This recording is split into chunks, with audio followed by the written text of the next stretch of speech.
So diluted earnings per share. Nancy, can you read for us from our notes? What is the meaning of dilution? Just read the meaning of dilution.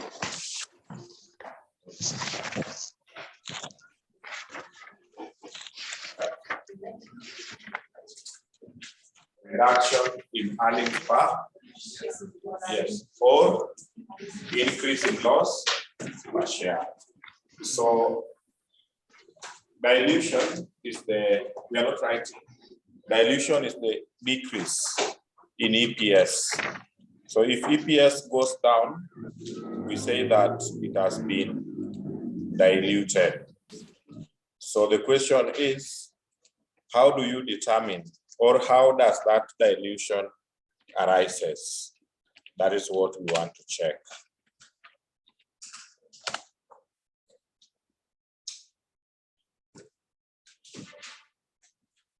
When you go to the stock market,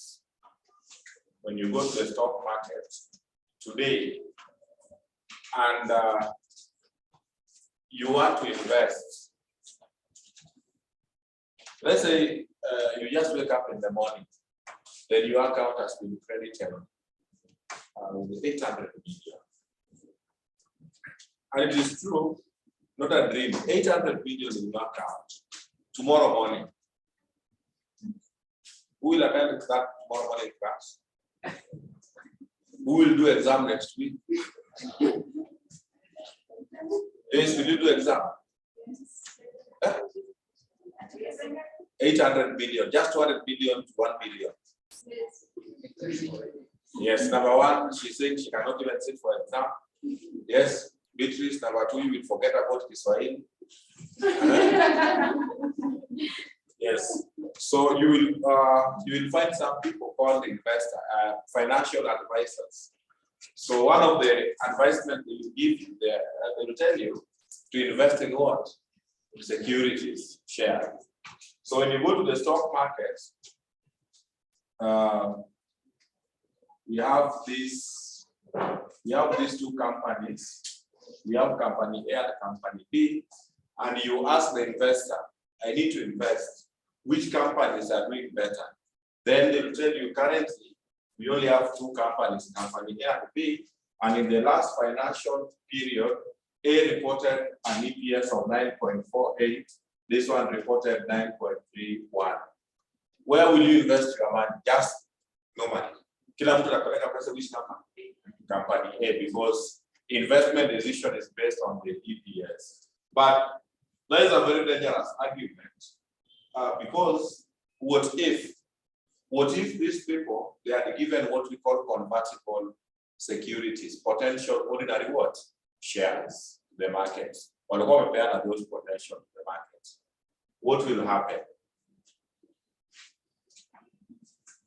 Convertible means when that time comes, those people will convert those potential into ordinary what? Shares. They will take some shares of the company. With a very slight increase on profit, when you interfere, you know, when they take up shares, this one will be affected, the one-offs. Sure, one-offs will go up.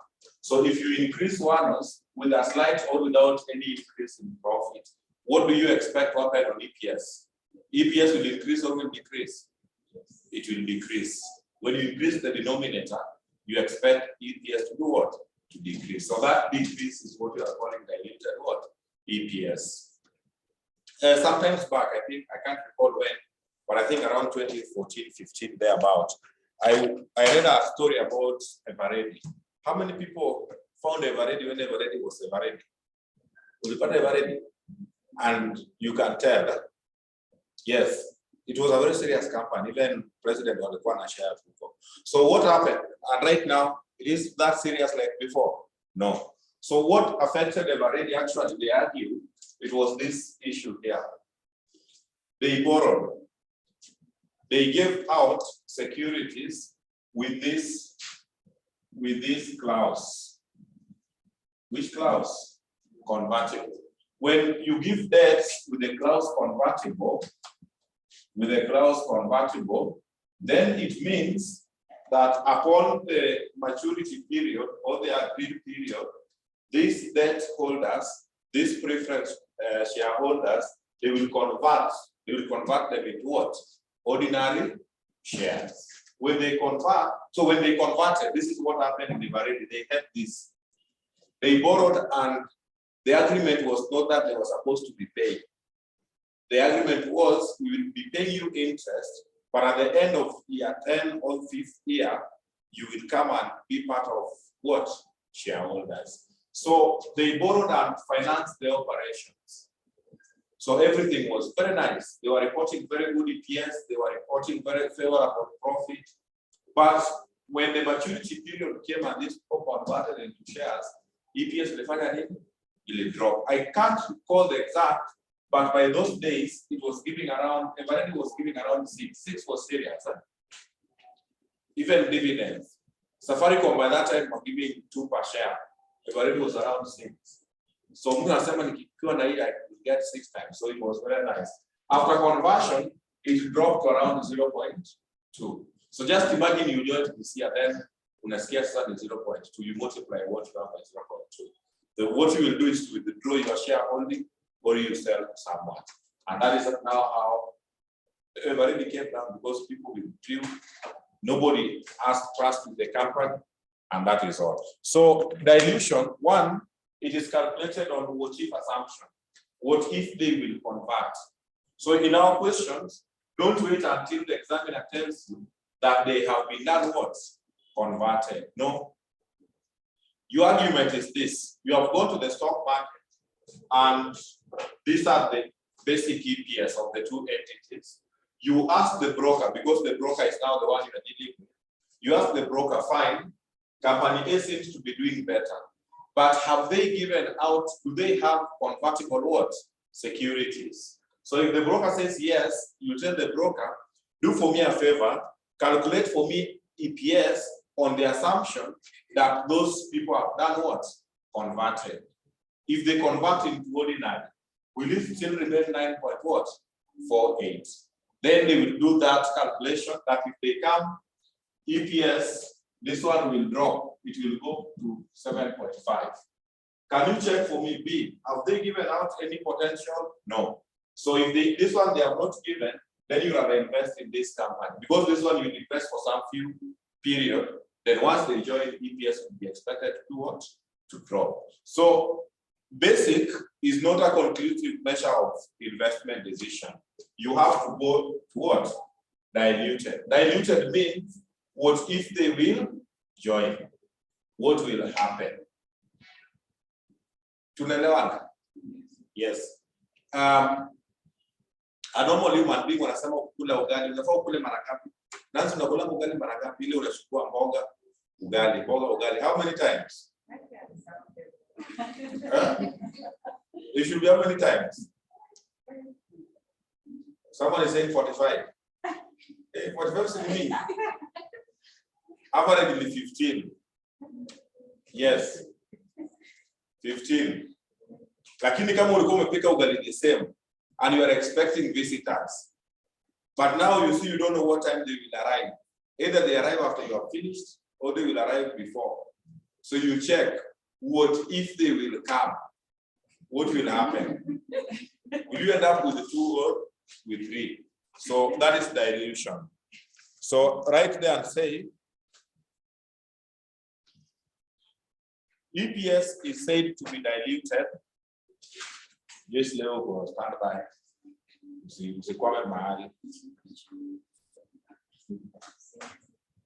EPS is said to be diluted. Is said to be diluted. If or when? If the potential ordinary shares, have been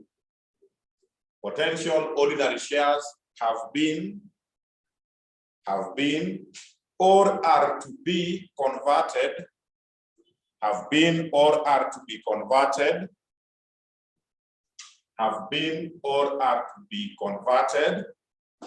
have been or are to be converted into ordinary shares. Into ordinary shares. Into ordinary shares. Full stop. Full stop. Full stop. And I don't want to repeat the examples of potential. Convertible debts, convertible preference. The third one is which one? Options. Options is that you remember when we're doing share-based, you give employee options that, and you give them condition. If you work for this period, you will take what? Shares. So you promise employees, and that period comes, they exercise. When they exercise, one-offs will be expected to increase, and maybe with a very slight change in profit. So EPS will have to come down. So when doing a question where you have been requested to calculate diluted EPS, first of all, you check how much was the basic. Then now you assume what if these people will join. So you check convertible in the question, you check whether there was convertible debts, whether there was convertible preference, and whether there was options. So if they were there, you bring them on assumption that these people will join. What will happen to the EPS? Are we together? Some students normally make a mistake. Provided in the question they have just seen there were some debts or there were preference, they just assume those ones are potential and they will be converted. For it to be potential, it must have to someone a suffix, someone a prefix. Really, this one which comes before. The prefix and a suffix, yes, that. I don't know, that's fix. The prefix, yes. So for it to be, they challenge students, it's very serious by the way. When I'm younger to students, cumulative preference. Then students think, oh, fine, what if these people join? No. For you to be working on them, most of these two options have no any prefix. These two, for it to be considered potential, it must have this, you've said prefix, this prefix what? Convertible. That is when now you assume it in your computation. Oh yeah, actually you're the prefix. You know, from where I come from, for you to be serious, your name must start with a prefix. Doctor, CPA, Juma, still. So it must have a prefix. Prefix must be there. Now you shake a pizza. So right for me there, steps. Steps for determining diluted EPS.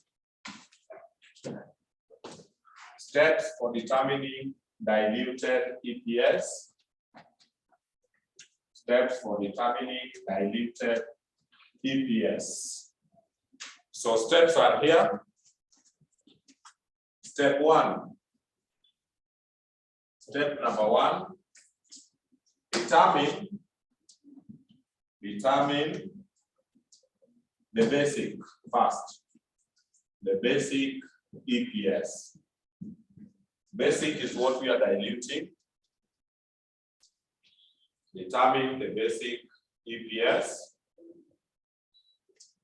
Step two.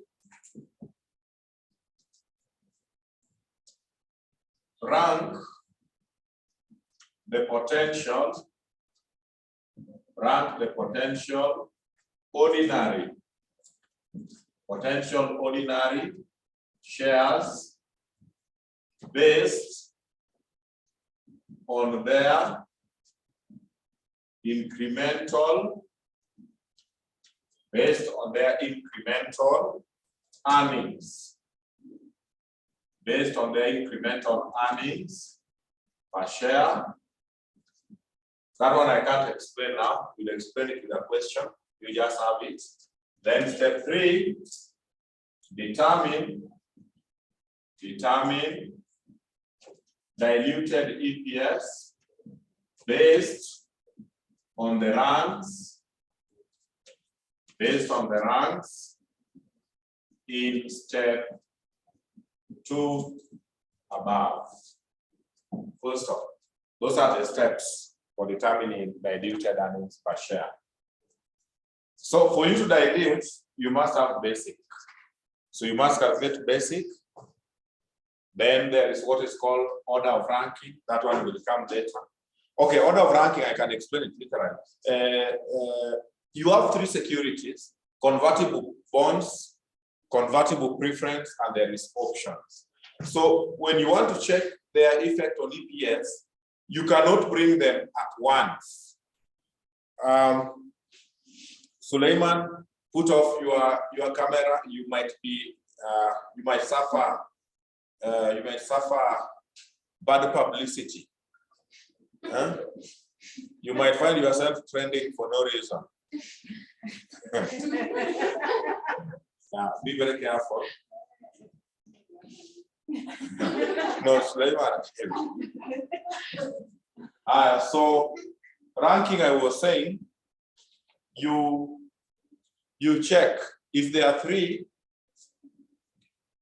Check when they will be converted. All of them cannot convert at once.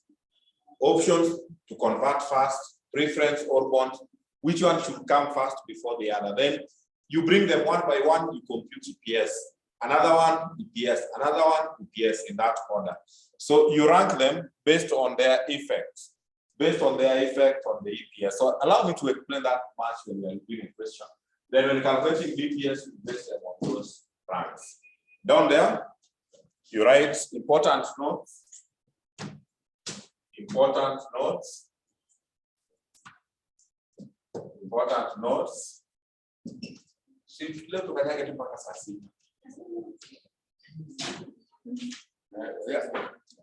Today I've not taught any class, so I have the morale. Important notes. Number one, DPS is calculated from profits on continuing. Profit on continuing. Profit on continuing operations. Continuing operations.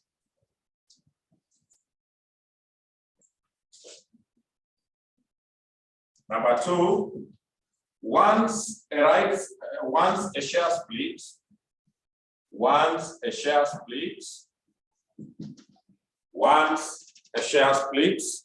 has taken place. Once a share split has taken place, comma, any subsequent issue of shares,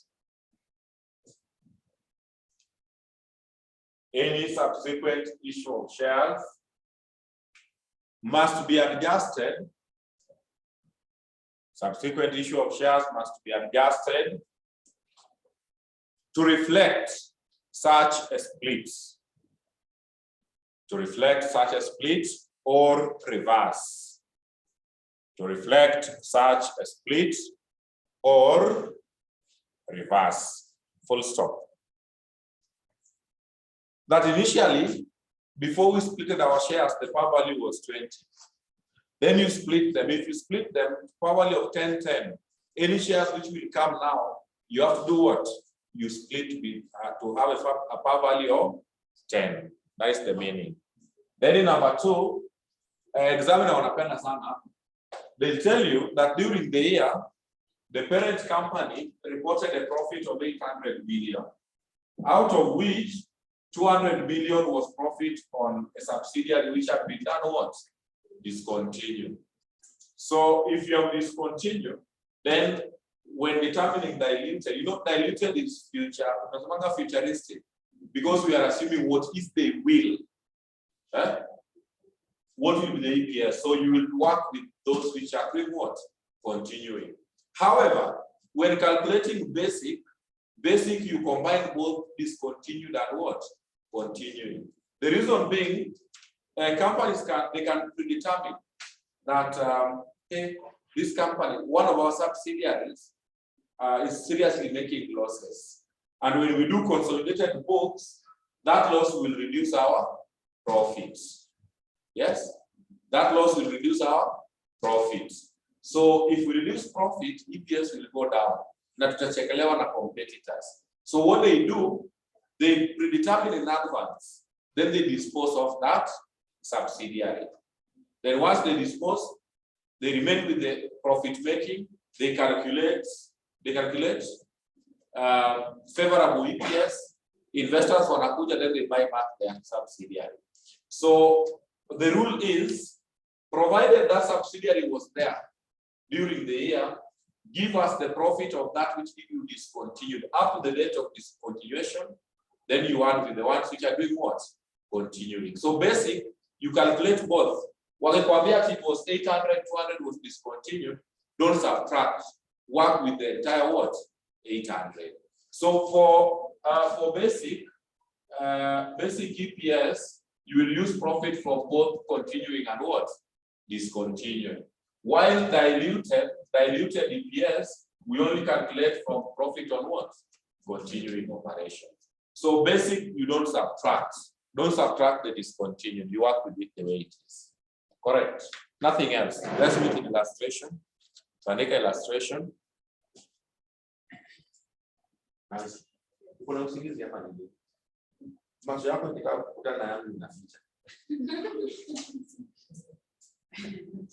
Either ni usingizi ama ni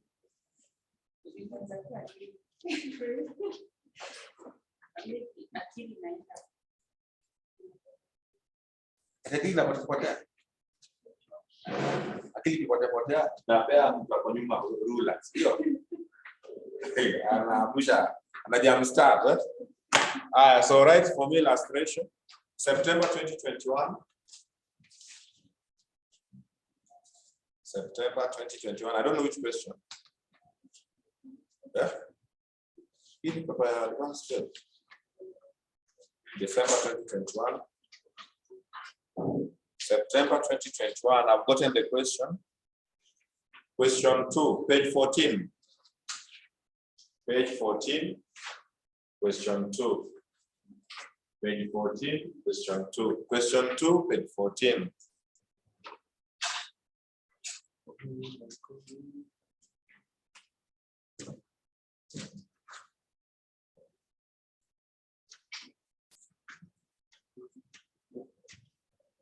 That's it.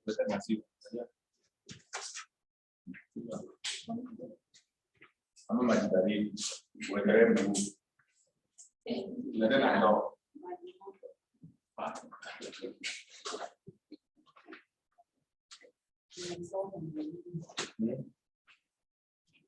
can you go through that question? Just read.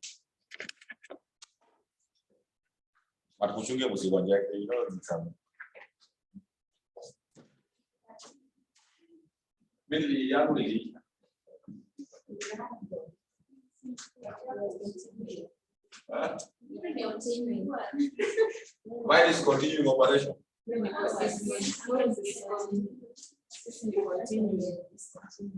I have to discontinue. So, mwalimu na wanafunzi na macho.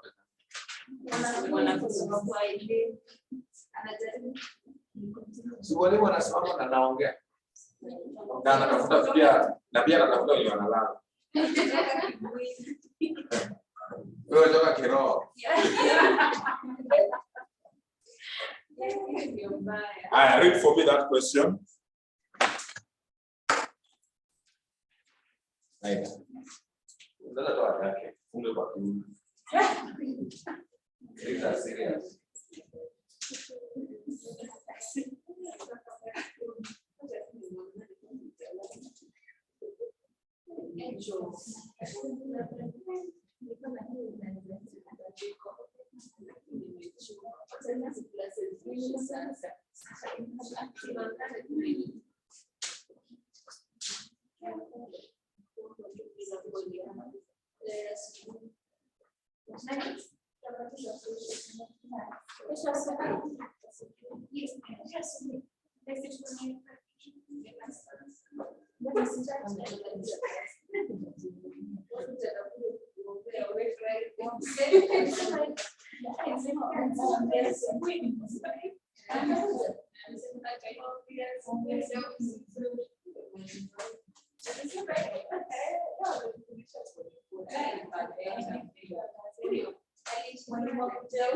believe that you put student at page.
Umesoma kweli? Tusome. Margaret, online are saying you are making noise. I have said, Mary has said, Maggie at the gym, you are making noise. So stop making noise. Let's read this together. The following capital structure relates to Shell Limited as at 31st of December 2020. Ordinary shares, 10% cumulative preference shares, 12% convertible loan notes, profit after tax for the year. Additional information. On 1st of February 2020, the company issued 1.5 million ordinary shares at full market price. On 30th June 2020, the company made a rights issue of 1 ordinary share for every 4 ordinary shares held on that date. The exercise price was shillings 36 per share, and the market price on the last quotation was shillings 48 per share. The convertible loan note was issued in the year 2018. 10 convertible loan notes are convertible into 1 ordinary share. On 1st of October 2020, the employees of the company were granted share options to purchase 1 million ordinary shares at shillings 30 each. The average market price was shillings 48 per share. As at 31st December 2020, none of the employees had exercised their options.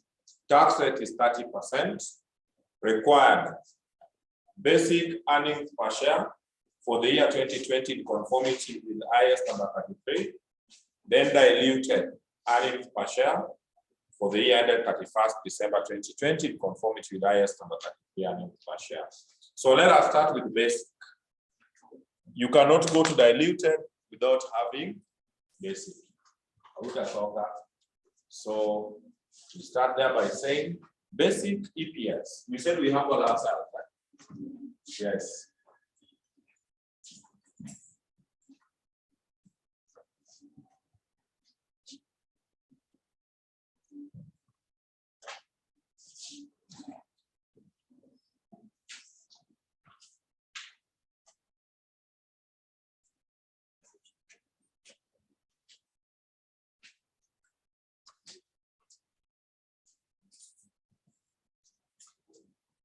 So let's start with powers. Powers computation. Powers computation. Powers computation.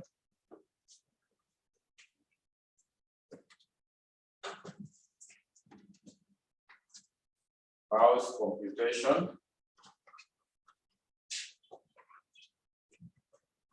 Powers computation.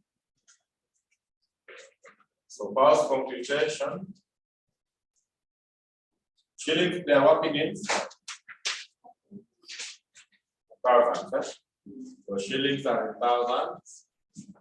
So just presentation of the profit will give you some marks. So make sure you present it properly. You start with which profit? Profit after tax. Profit after tax was 171, 200.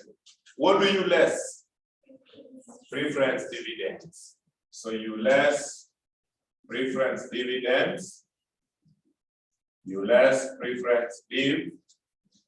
So preference dividends in the capital structure, we have 12%, no, not 12, 10% cumulative preference.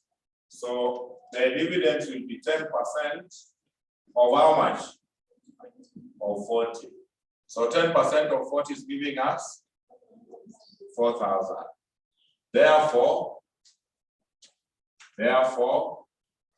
profit attributable to ordinary shareholders is the difference. If NCI were there, you first, for 171, first of all, you subtract NCI, is when you subtract preference dividends. Sure. So what do you get?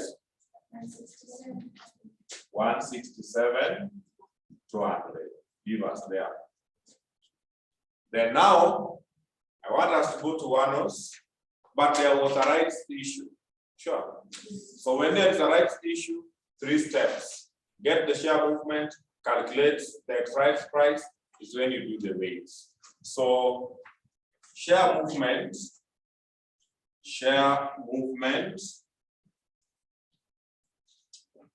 big class of cities. I'm having a lot of problems. Why are they being taught mid in the night? Why are they being taught deep in the night? Why? There is something. We are just completing.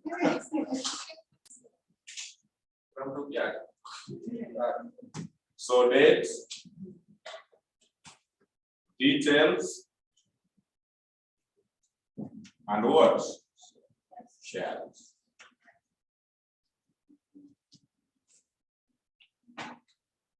So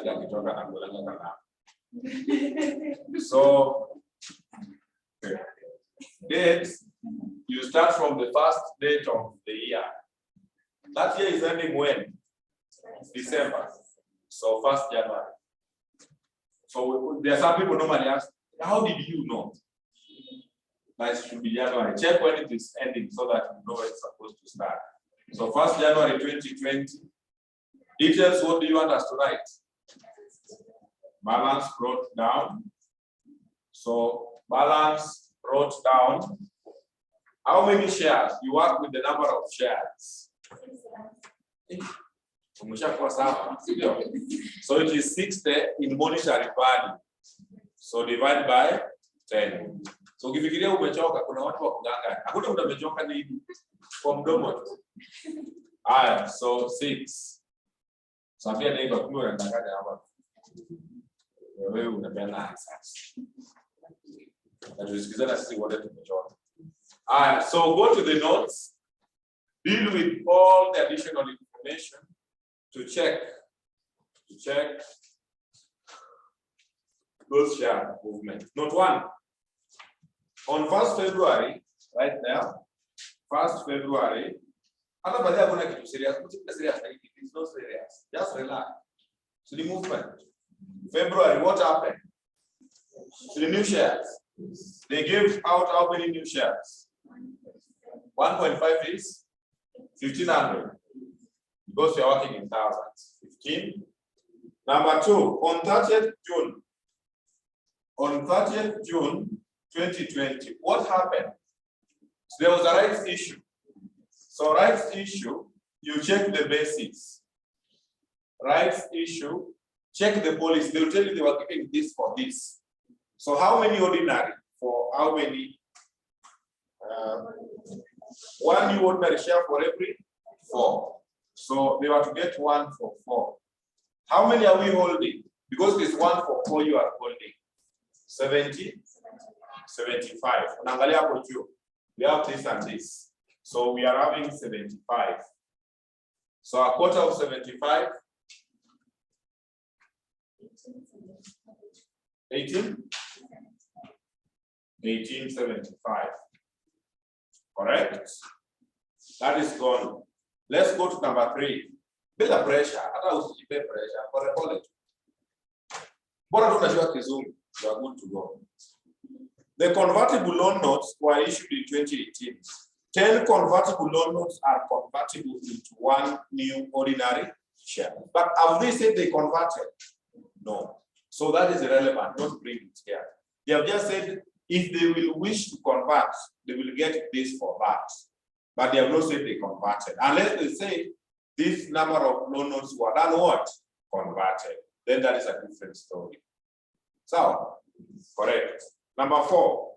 On 1st October 2020, the employees of the company were granted share options to purchase 1 million ordinary shares at shillings 30.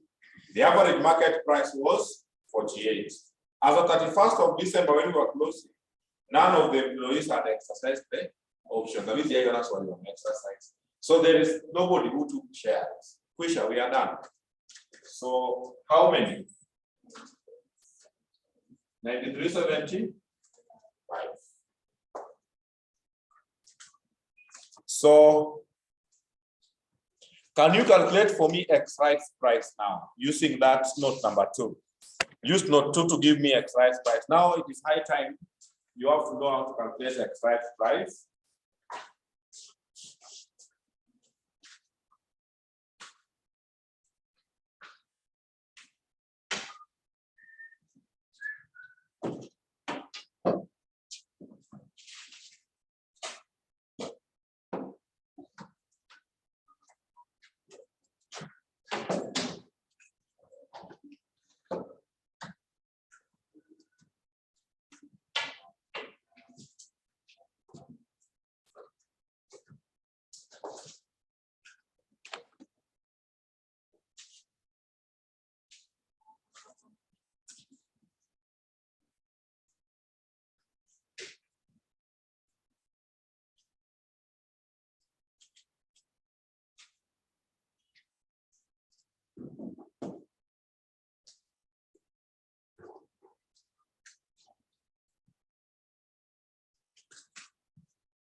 Online, you can just post for me the exercise price once you feel you have it.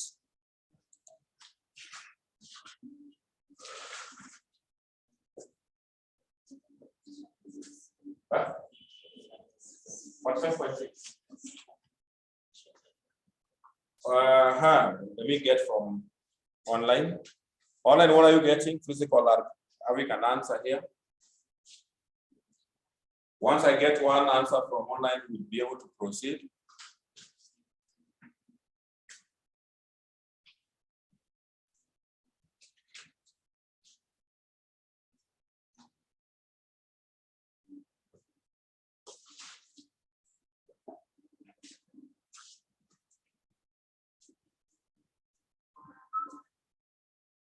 So Dorcas says 45.6. Physical are also getting 45.6.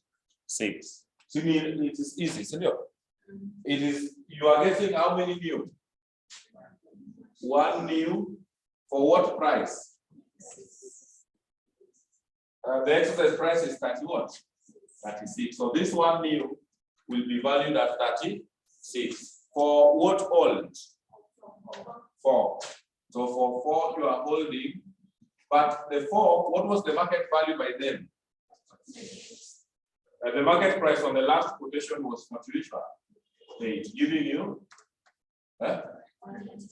So this person will end up having 5, and the 5 will be valued at 228. So X rights price is equals to 228 divided by 5. That is 45.6. We have done that rights issue on Monday, God willing. Mary, wewe wacha kuenda mbali. Wewe umesharuka kwa loan note na mimi nauliza X rights price, wewe unaweza what if the loan? If the loan was converted, so you just increase the number of shares. So nikwambie vizuri, how are they supposed to convert? The convertible loan notes, 10 convertible loan notes are convertible into one new share. So you unasema 1 share for every 10. Then you check how many were converted. You multiply. Then you add to hapo share what? Movement. So that way unaleta swali ndani ya swali. Haya. So that is the exact price. Now you can weigh. So when you are weighing, simple, you weigh up to the date when the rights took place. So how many shares were there before the rights issue? This one here, there were 75. So you take 75 times what over what?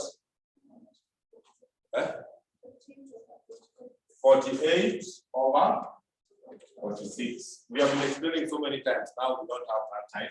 So you take the market value, divide by the X rights what? Price. This is the CAM right, this is the X rights price, times the period before the rights issue. Rights issue took place on 30th June. Sure. So those people were entitled to earnings how many months before the rights? 6 months. So weigh this for 6 months.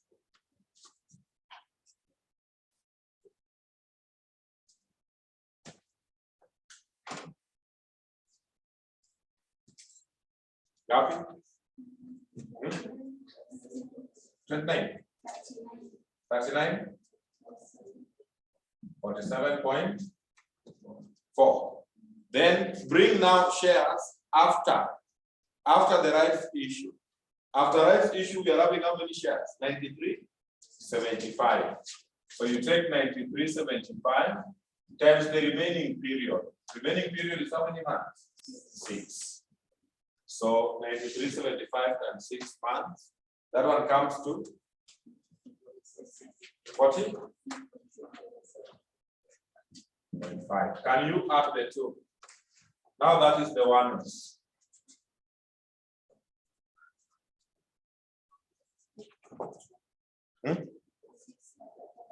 86. So I'm told this is 86, 34.9. Okay, good. Therefore, basic EPS 2020 is going to be The profit we calculated here, 167,200. So you take 167,200, divide by 8634.9. What do you get? 19? What? A share.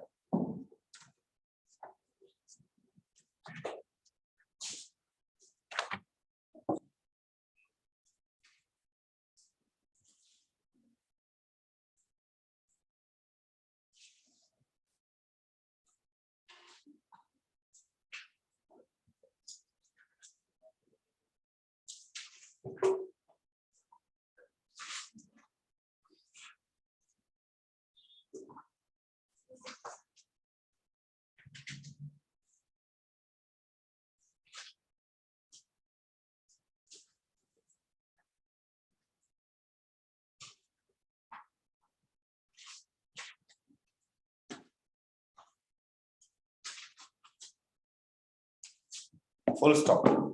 So Roman 1 is gone. Let's go to Roman 2 of the question, which is now the new area. Diluted earnings per share.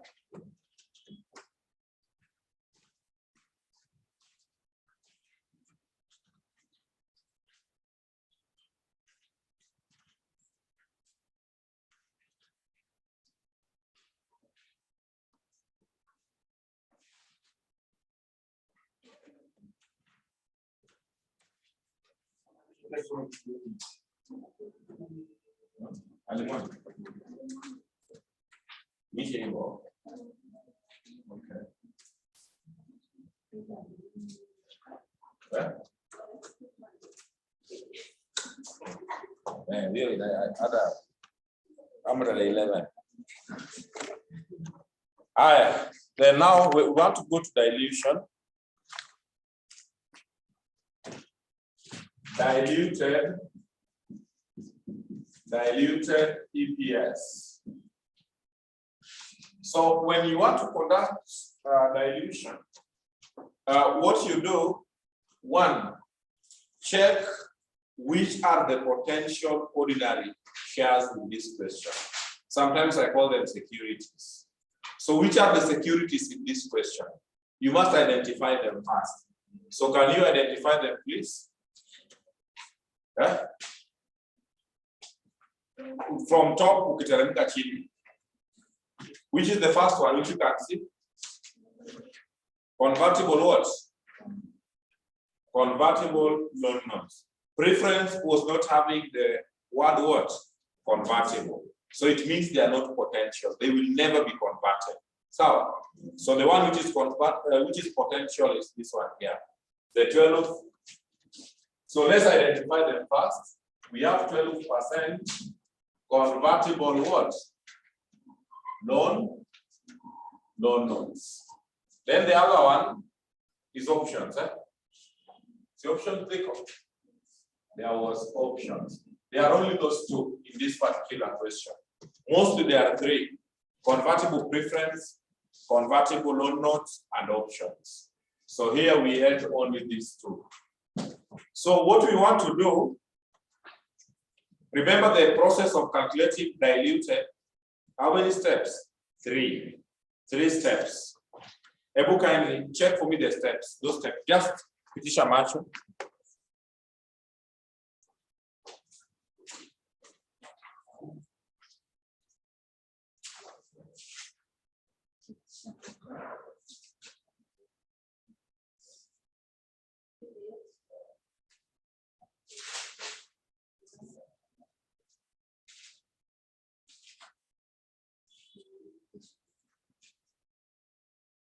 Alright, so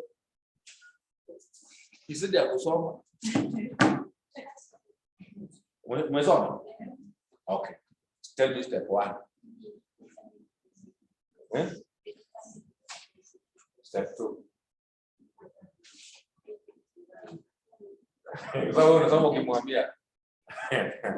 So step one, when you want to calculate diluted, you must have the basic. Already we have basic is 19 point what?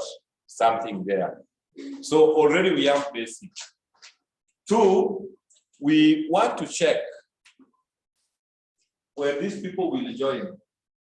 What will be the impact on EPS? So on EPS is based on 2 items. It is based on what? Pounds and what? 1.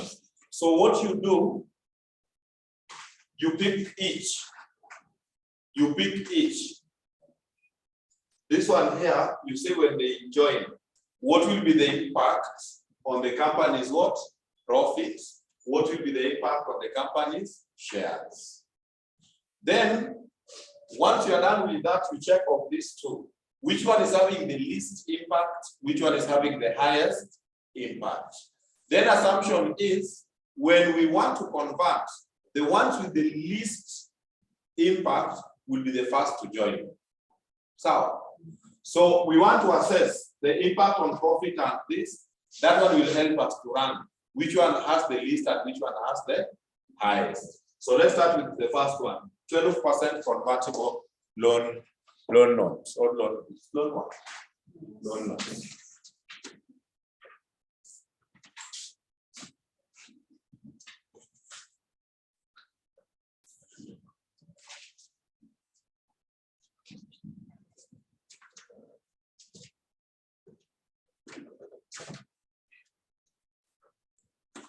If there are people I'm really appreciating,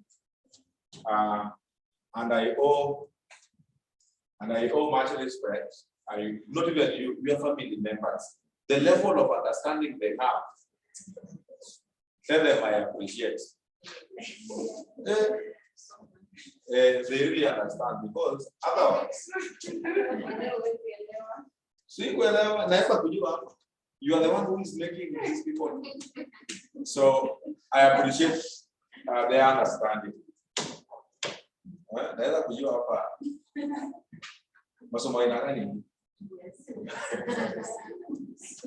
So 12% convertible loan notes.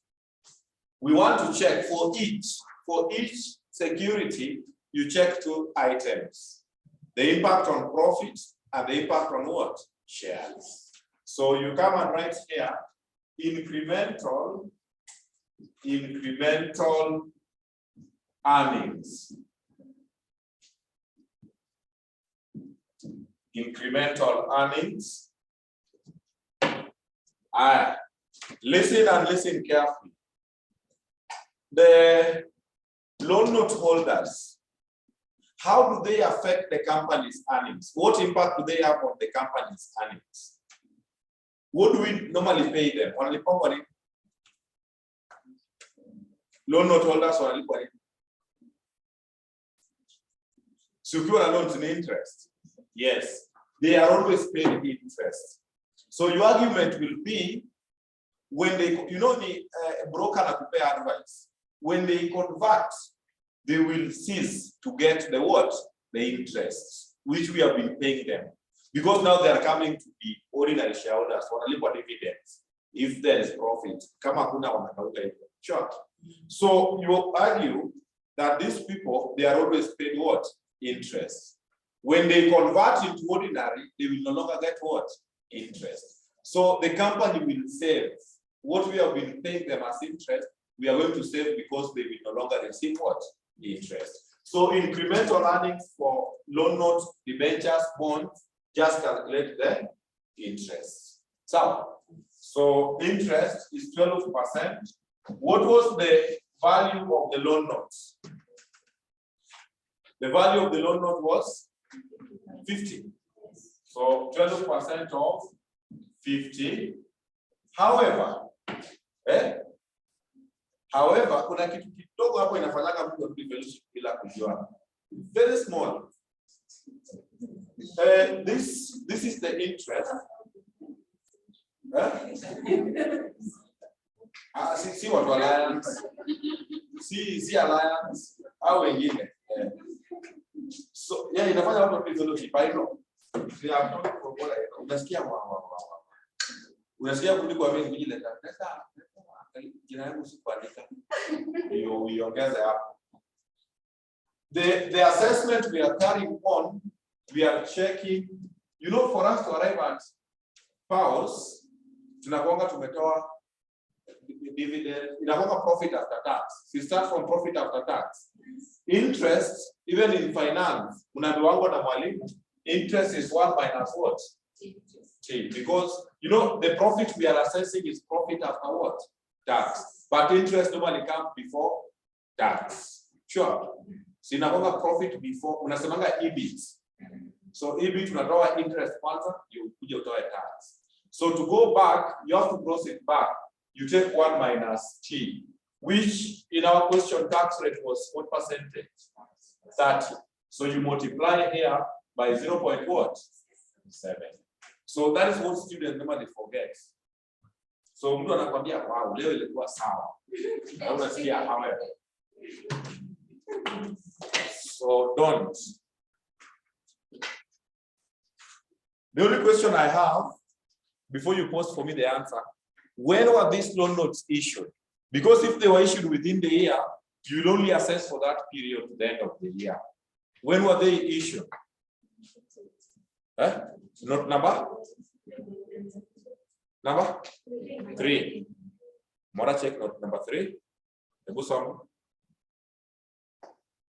some additional information number 3. Niliona huko hata hapo. Hata una swali yenyewe. In note number 3, the convertible loan notes were issued in the year 2018. So a long time ago, which means when we were starting this year, they were there. Sure. So that one you don't bother to read. But if they were given like August or September or October, you count October, November, December. So you wait for 3 months. So how much is this?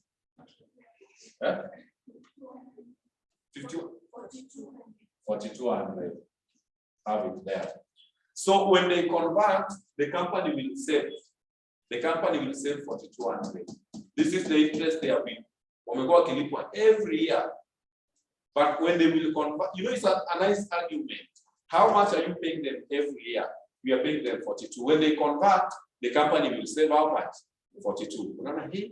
Kama sahihi report this or convert, wow, that will be nice. But check also shares. When they convert, how many shares will they get? So you also check incremental what? Incremental shares. So when they convert their loan to shares, how many shares will they get? What is the policy? Note number 3. The convertible loan notes were issued 5. 10 convertible loan notes are convertible into how many ordinary shares? 1. So you get 1 ordinary for every 10 loan notes. How many loan notes? Not in monetary value, but in number of loan notes. How many loan notes do we have? 5,000. 50 divided by par value. So we have 5,000. So 1 over 10 times 5,000. That one comes to 500. 500. Therefore, earnings per incremental shares, you take earnings per incremental shares, you take this 42 divided by this. So the earnings of a share. Yeah, so take the earnings divided by the number of shares. So 42 divided by 5, you get 8.4. Leave that one there like that. It will help us in ranking when you want to rank. So leave it just that way. Anyone with a question? But I think people are okay. The rate at which online wametulia. Online wametulia inasa maneno. Even the internet is very stable. Everything is okay. Options.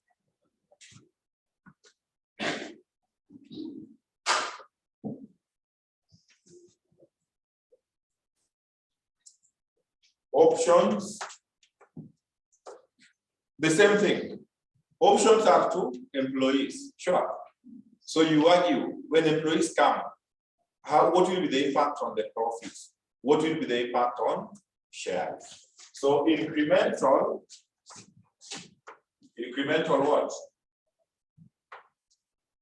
Incremental earnings. So our argument is employees. How do they affect the company's earnings? The salaries. Yes, then we expense the profit account. So salaries. So your argument is when we give them shares, will they cease to get the salaries?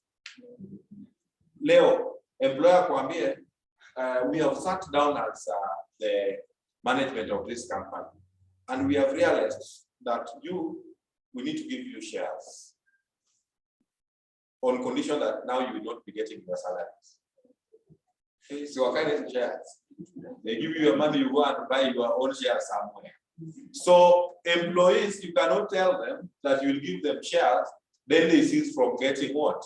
Salaries. You rather stay with your share.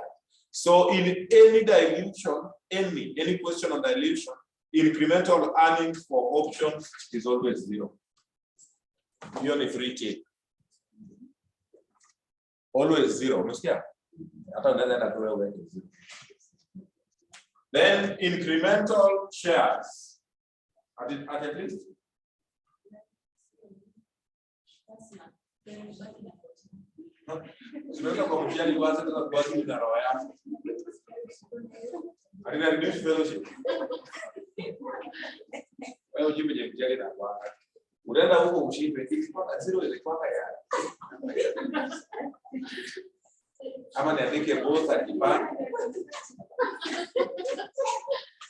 So for options, incremental earnings shares is all of them are the same. So I want you to understand it. This check here. How many options did they give?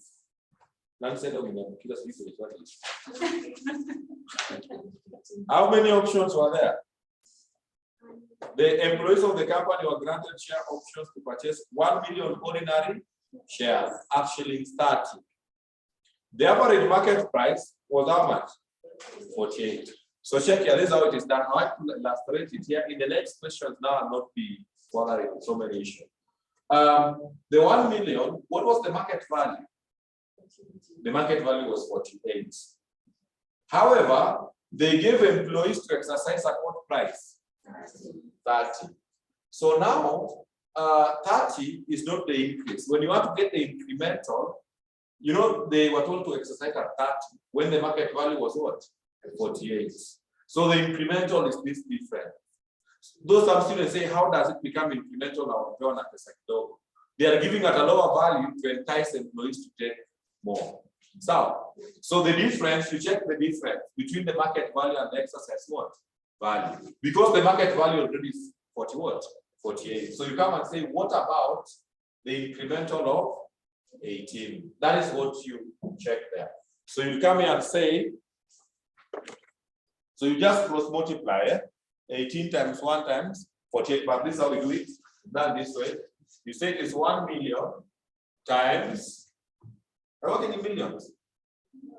Thousands, eh? So it will be 1,000.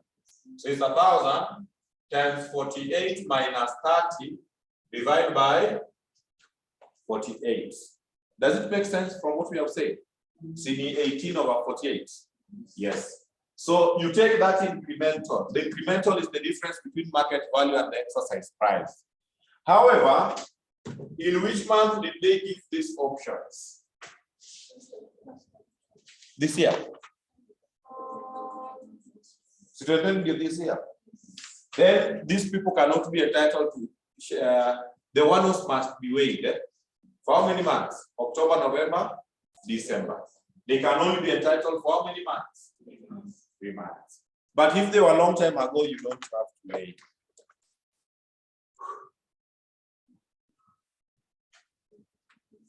You get? 93. 93.75. So incremental, that was just I think I do EPS. Incremental earnings per share you take 0, divide by this, though inakuanga infinity. Though bandika to 0. So 0 divided by that one is 0. Then the next stage where we are headed is to calculate the diluted EPS. You cannot bring all these people at once. They must come in phases. Hata kama unakuja siku moja, kuna group lazima isimame nje, wengine wamaliziwe ndio hivyo. So the one with the least effect on our EPS are assumed to be called first. So for ranking, this one is rank position 1, this one is rank position 2. So it means if conversion time comes, the first people to be called will be the employees. So employees are called first to take the options. Then now let's calculate the diluted. So I think diluted EPS. Wow. Diluted EPS. Diluted EPS. Nikimaliza class na watu wanabakia kwa kupiga story. Watoke hivi. They are well known. Jana walipotea. Walita mpaka wamerudi 15th floor. Wamerudi tena basement. Oh, where are we?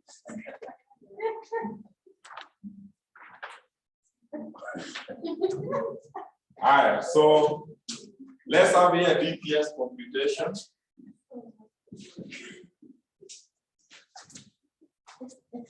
DPS.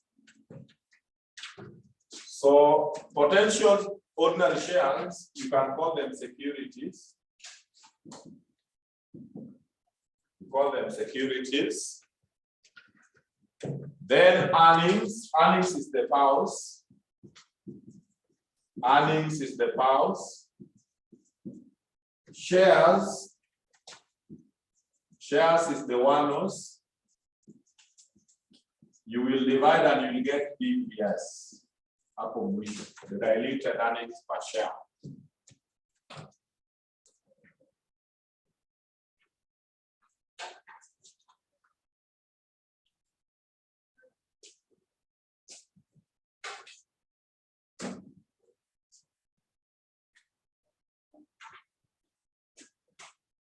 This is nice. You know, people are not spending a lot.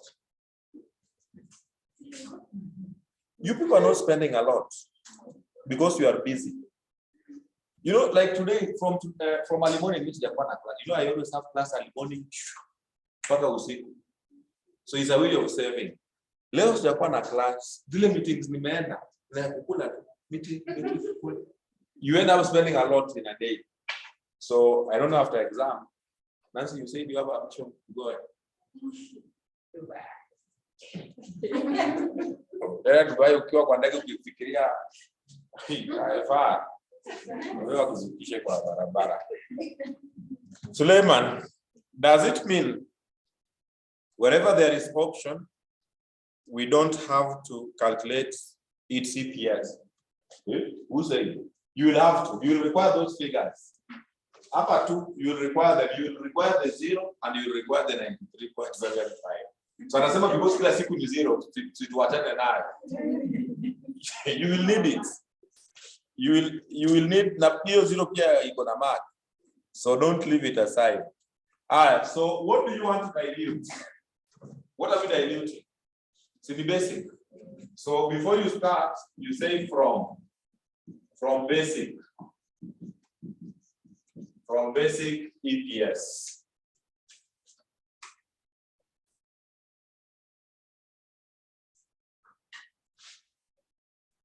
Kuna watu wengine hapa kupata results wanalia. Sio wanalia nini? Ati wanalia because wanaona pass, final pass. Ati wanalia. Wanalia wakiwa kwa nyumba lakini wakikuja hapa wanasema I knew it would be like that. Basic, what was the pause? Pause was 160 something. 167, 200. One was, how many weighted average did we use? 8. 8 8634.9. This one gave us 19.36. You just copy how we calculated the basic. Just check up with you the basic EPS. Powers was this, one was this, EPS was that one here. So that was the initial stage before anybody will think of calling anyone. And to be honest, nobody has been welcomed on board. But if you are a broker, you will be tasked to calculate on the assumption that what if they will do what? They will just see as a serious unamwambia wakikuja huwa wanalipwangwa interest of this much. The company will save this. So what they have reported this year, can you adjust the earnings with this? Can you adjust the shares with this much? So you come out na see, it's actually it's not something serious. Ukipata broker wanafanya hapo na hao brokers hata ni serious kwa shida. Si kitu serious. That company has reported this profit. When these people will come, when the employees join, the profit of the company will go up by 0, while the shares will go up by 93, because that is what they will get. Then calculate for me EPS that now they have joined. Then you calculate the new. So bring this potential, these two, but based on the ranks. The ranks, the position 1, we bring them first because they cannot come at once. So with the ranks, options. In the question when options are there, they're the first to take up. So bring here options. Options, when they join, earnings will go up by 0, while shares will go up by 93.75. And get the new position. So this one will remain. Add for me this other one. That's it. By force by, we have to pass. You get it? 87. 8708.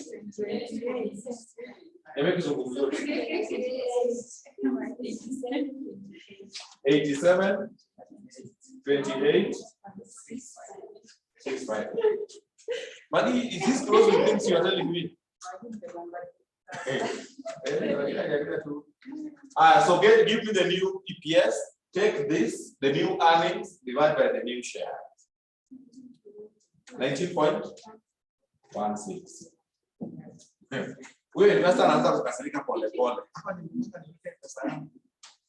So when employees will join, EPS itapungua. So beware.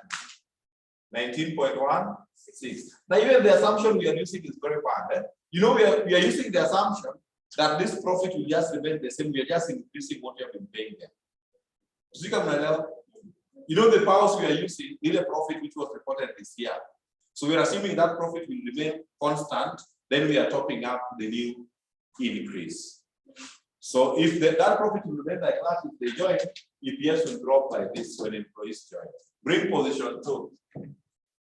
Position 2 is 12% convertible loan notes. Loan notes. So what we're doing for the power shares, earnings will go up by 42. Get the new position. EPS will go up by, ones will go up by 500.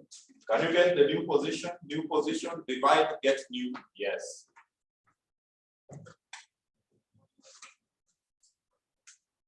Si para sana, simple. Unaweza compare na ile EPS ya FM. Ile kidogo sana.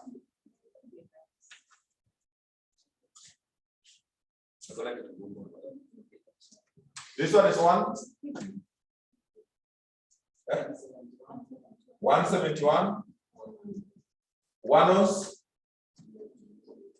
92. 92. 165. New EPS 18.5.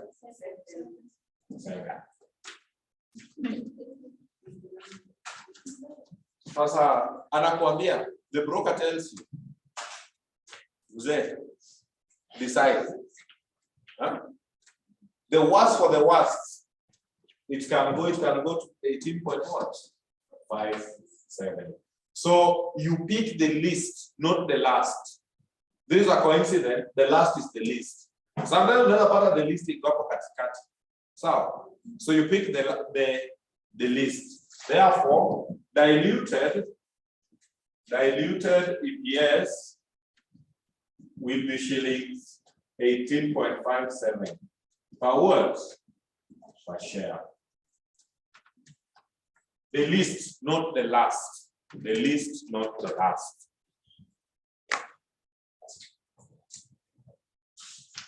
We shall overcome. So I'm giving you assignment which we are doing tomorrow. Tomorrow, yes, tomorrow in the morning. Kuna watu walala mchana. Ni ukweli?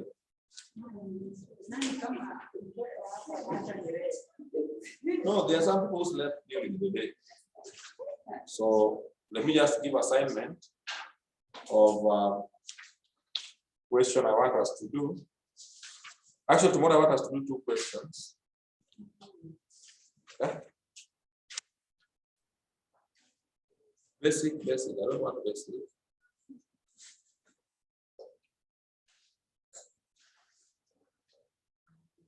You have to have session. You have to have 21. Give me a few minutes.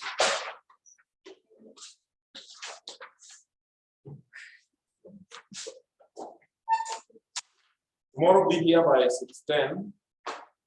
I have to do 2 questions. I know why I must do 2. The basic.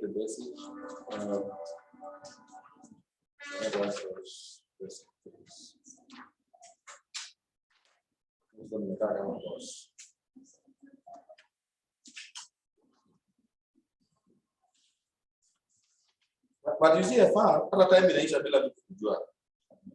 Ingekuwa 11. Unaangalia zao unaona 17 minutes. Inakaa kama 1 year. Hiyo.